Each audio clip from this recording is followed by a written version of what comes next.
Hello बच्चों, कैसे हैं आप सब। आई होप आप सब अच्छे होंगे। आपकी स्टडीज़ बहुत ही ज़बरदस्त चल रही होगी।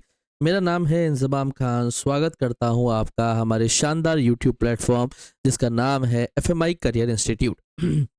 जैसा कि बच्चों आपको पता है कि प्रारंभ सीरीज का हमारा कारवां स्टार्ट हो चुका है, जिसमें हम आ चुके थे क्लास 12 बिजनेस स्टडीज के चैप्टर नंबर 7 डायरेक्टिंग के बारे में। This is the fourth function of management. First one is planning, second one is organising, third one is staffing and the fourth one is directing. ये चौथा function है management का बेटा, जिसमें हम बेसिकली गाइडेंस प्रोवाइड करवाते हैं, एम्प्लॉयज़ को मोटिवेशन देते हैं, उनकी काउंसलिंग करते हैं, उनको लीडरशिप प्रोवाइड करवाते हैं। इससे पहले हमने 6 चैप्टर बहुत ही शानदार तरीके से पढ़े हैं। अगर अभी तक आपने उनको नहीं पढ़ा है तो आप प्लेलिस्ट में जाकर उनकी वीडियोस को देख सकते हैं और अपनी प्रिपरेशन को और भी अच्छे से स्ट्रांग कर सकते हैं। और इसी तरीके से आपके लिए आगे भी वीडियोस आती रहेगी। सिलेबस कंप्लीशन होने के बाद हम बहुत सारे क्वेश्चंस आपसे डिस्कस करेंगे, जिसमें आप केस स्टडीज़ की अच्छी तरीके से प्रैक्टिस कर पाएंगे। चलिए बच्चों, डायरेक्टिंग के अंदर हमने बहुत सारी चीज़ें पढ़ी। हमने फाइनेंशियल इंसेंटिव्स और उसके टाइप्स को पढ़ा, नॉन फाइनेंशियल इंसेंटिव्स उसके टाइप्स को पढ़ा, डायरेक्टिंग क्या होती है उसके 4 एलिमेंट्स हम पढ़ रहे थे बेटा, जिसमें हमने सुपरविजन को पढ़ा, जिसमें हमने मोटिवेशन को पढ़ा, और अब हमें बात करनी है लीडरशिप के बारे में। और लीडरशिप के अंदर हम लीडरशिप स्टाइल को पढ़ रहे थे। देखिए बेटा, एक लीडर जो अलग अलग पैटर्न अडेप्ट करता है अपनी लीडरशिप के दौरान, उस कॉन्सेप्ट को हम लीडरशिप स्टाइल कहते हैं। जैसे हर एक पांचों उंगली एक समान नहीं होती है, वैसे ही हर एक लीडर एक जैसा नहीं होता है। हर एक लीडर को एक पर्टिकुलर सिचुएशन में, एक पर्टिकुलर नेचर ऑफ टास्क में और पर्टिकुलर फिलोसॉफी के साथ अलग अलग जगह पर अलग अलग तरीके के लीडरशिप स्टाइल को फॉलो करना पड़ता है। तो लीडरशिप स्टाइल जो है सिचुएशन के ऊपर भी डिपेंड करती है, आप कौन सा टास्क परफॉर्म कर रहे हैं उसके ऊपर भी डिपेंड करती है, आपके फॉलोवर्स किस आइडियोलॉजी के हैं उस पर भी डिपेंड करती है, आपकी पर्सनैलिटी कैसी है, आपका एक्सपीरियंस कैसा है, आपके वैल्यूज़ कैसे हैं, आपके एथिक्स कैसे हैं, उसके ऊपर आपकी लीडरशिप स्टाइल डिपेंड करती है। तो जब एक leader different different situation, different different task के अंदर अपनी लीडरशिप को डिफरेंट डिफरेंट तरीके से चेंज करता है या बदलता है, उस कॉन्सेप्ट को हम क्या कहते हैं, लीडरशिप स्टाइल कहते हैं। तो लीडर्स किस तरीके से अपनी पावर और इन्फ्लुएंस का इस्तेमाल करते हैं, उसे हम 3 ब्रॉड कैटेगरीज में डालते हैं, यानी कि there are the 3 categories of leadership style. एक होती है ऑटोक्रेटिक, जिसे हम ऑथोरिटेरियन लीडरशिप भी कहते हैं। दूसरी होती है डेमोक्रेटिक, जिसे हम पार्टिसिपेटिव लीडरशिप भी कहते हैं। और तीसरी होती है लेजियस फेयर और free rein leadership. There are the 3 forms of leadership style. First one is autocratic और authoritarian leadership, second one is democratic और participative leadership, and the third one is laissez faire और free rein leadership. एक एक type of leadership को हम अच्छी तरीके से समझेंगे। This is the third element of directing. Supervision हमने पढ़ लिया था, मोटिवेशन हमने पढ़ लिया था, हम लीडरशिप पढ़ रहे हैं और लीडरशिप के बाद हम लास्ट एलिमेंट की तरफ बढ़ेंगे, जिसका नाम है कम्युनिकेशन। तो पहले ये 3 तरीके के लीडरशिप स्टाइल को हमें अच्छी तरीके से समझना है। क्लियर? तो पहली समझते हैं ऑटोक्रेटिक और ऑथोरिटेरियन लीडरशिप का मतलब क्या है।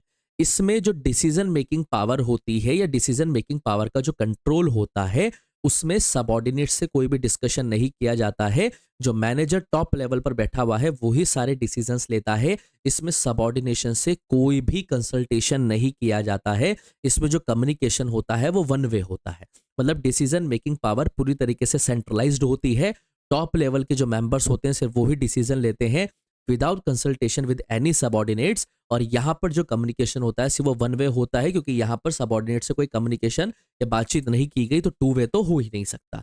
अगर यहाँ पे कोई सबॉर्डिनेट्स कोई आपको सजेशन देता है या कोई इनिशिएटिव देता है तो उसे बिल्कुल भी एंटरटेन नहीं किया जाता है। यहाँ पर सिर्फ टॉप लेवल के लोग ही अपने लेवल पर डिसीजन लेंगे। पूरी तरीके से सेंट्रलाइज्ड सिस्टम ये वाला होता है, या ये वो वाली लीडरशिप स्टाइल होती है। मतलब जब लीडर सारे डिसीजंस खुद ले रहा है बिना किसी सबॉर्डिनेट्स के डिस्कशन के साथ, तो उस फॉर्म ऑफ लीडरशिप स्टाइल को हम ऑटोक्रेटिक या ऑथोरिटेरियन लीडरशिप कहते हैं। गेटिंग माय पॉइंट बेटा? यहां पर वो लीडर डायरेक्टली किसी सबॉर्डिनेट को रिवॉर्ड भी दे सकता है या उसके ऊपर डायरेक्टली पेनल्टी भी लगा सकता है, क्योंकि सारी की सारी डिसीजन मेकिंग पावर जो है वो सिर्फ और सिर्फ उस पर्टिकुलर लीडर के हाथ में है। तो वो जिसको चाहे उसे रिवॉर्ड भी दे सकता है और जिसको चाहे उसकी पेनल्टी भी लगा सकता है। गेटिंग माय पॉइंट बेटा? ये वो अप्रोच होती है बेटा जिसमें हम यूँ कह सकते हैं कि जिसे कॉन्ट्रैक्ट नहीं किया जाता। लगभग लोगों को लगता है कि बॉस आपके आसपास ही है, मतलब आपको लगातार मॉनिटर किया जाता है। इन शॉर्ट आप ये ध्यान रखना, जब एक लीडर सारी डिसीजन मेकिंग पावर अपने पास रखता है, किसी भी सबऑर्डिनेट से कोई डिस्कशन नहीं करता है, ना कोई इनिशिएटिव को एंटरटेन करता है,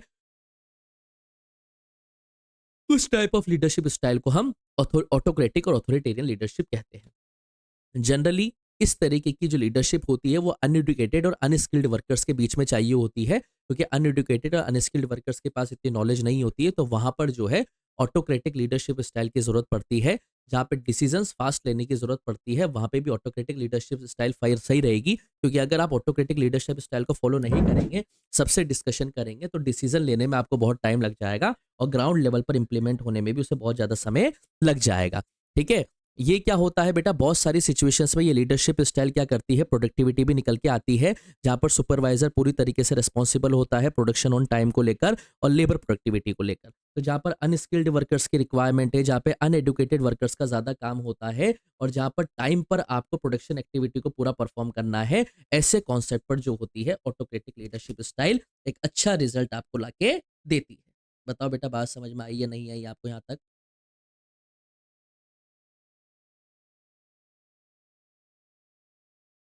दूसरी देखिए, दूसरी है डेमोक्रेटिक। नाम से ही समझ में आ रहा है, democratic is a form of government in which rulers are elected by the people.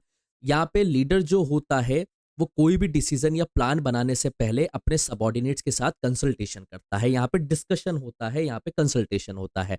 मतलब डेमोक्रेटिक लीडरशिप स्टाइल एक वो लीडरशिप स्टाइल है जहाँ पे लीडर डिसीजन लेने से पहले अपने सबॉर्डिनेट के साथ कंसल्टेशन भी करता है और उनसे बातचीत भी करता है। मतलब यहाँ पर सबॉर्डिनेट्स भी पार्टिसिपेट करते हैं डिसीजन मेकिंग में। अगर कोई सबॉर्डिनेट ने कोई इनिशिएटिव दिया है या कोई सजेशन दिया है तो उसको भी पूरी तरीके से वेलकम किया जाता है।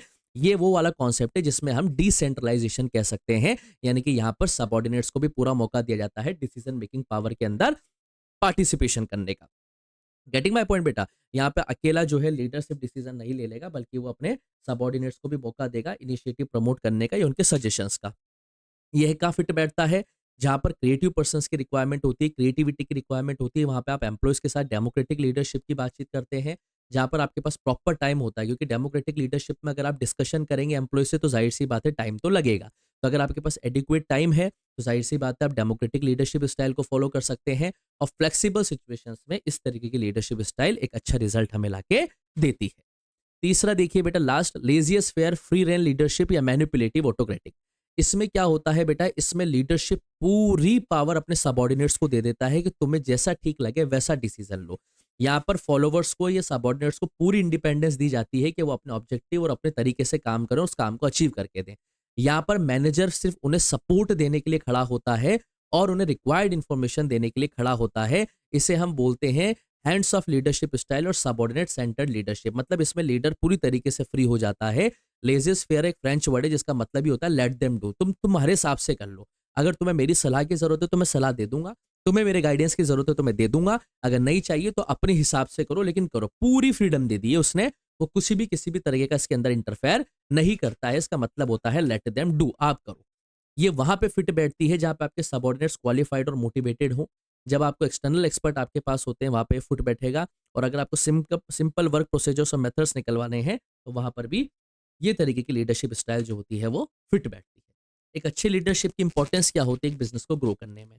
एक लीडरशिप जो होता है वो हर एक इंडिविजुअल पर्सन का बिहेवियर को इन्फ्लुएंस करता है और उसे पॉजिटिवली कंट्रीब्यूट करने की कोशिश करता है ऑर्गेनाइजेशन के अंदर।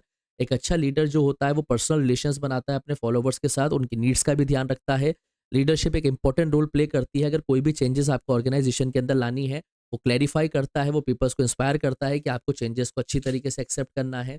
लीडर जो होता है कन्फ्लिक्ट भी जो भी आते हैं कंपनी के अंदर उसे हैंडल करने पे कोशिश करता है और उन कन्फ्लिक्ट को सॉल्व करने पे काम करता है। गुड लीडर लगातार एक स्मूथ सक्सेशन के ऊपर काम करता है। लीडर जो होता है वो सबॉर्डिनेट्स को ट्रेनिंग भी प्रोवाइड करवाता है। गुड लीडर जो होता है वो एक अच्छी तरीके से बिजनेस को रन करने पे कोशिश करता है। गुड लीडर की क्वालिटीज क्या क्या होती है? फिजिकल फीचर्स की हाइट, वेट, हेल्थ, अपीयरेंस जो होता है वो एक इंपॉर्टेंट उसकी पर्सनालिटी को डिस्कस करते हैं। ऐसा माना जाता है कि अच्छा फिजिकल फीचर आपका है तो लोग आपकी तरफ अट्रैक्ट होंगे। जाहिर सी बात है गुड लीडर के पास नॉलेज भी अच्छी होनी चाहिए। जो वो काम कर रहा है उस काम की उसके पास नॉलेज होनी चाहिए ताकि वो अपने सबॉर्डिनेट्स को उस नॉलेज की वजह से इन्फ्लुएंस कर सके।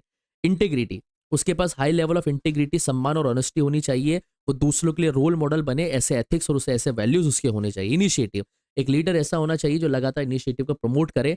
वो वेट नहीं करे अपॉर्चुनिटीज आने का, बल्कि वो खुद ग्रैब करे अपॉर्चुनिटी को और उसे कंपनी के ऑर्गेनाइजेशन के फायदे के लिए इस्तेमाल करे। यस, कम्युनिकेशन स्किल, एक लीडर के कम्युनिकेशन स्किल बेहतरीन होने चाहिए। अगर उसके पास कम्युनिकेशन स्किल नहीं है तो वो अपने आइडियाज को अपने सबॉर्डिनेट्स को अच्छी तरीके से एक्सप्लेन नहीं कर पाएगा।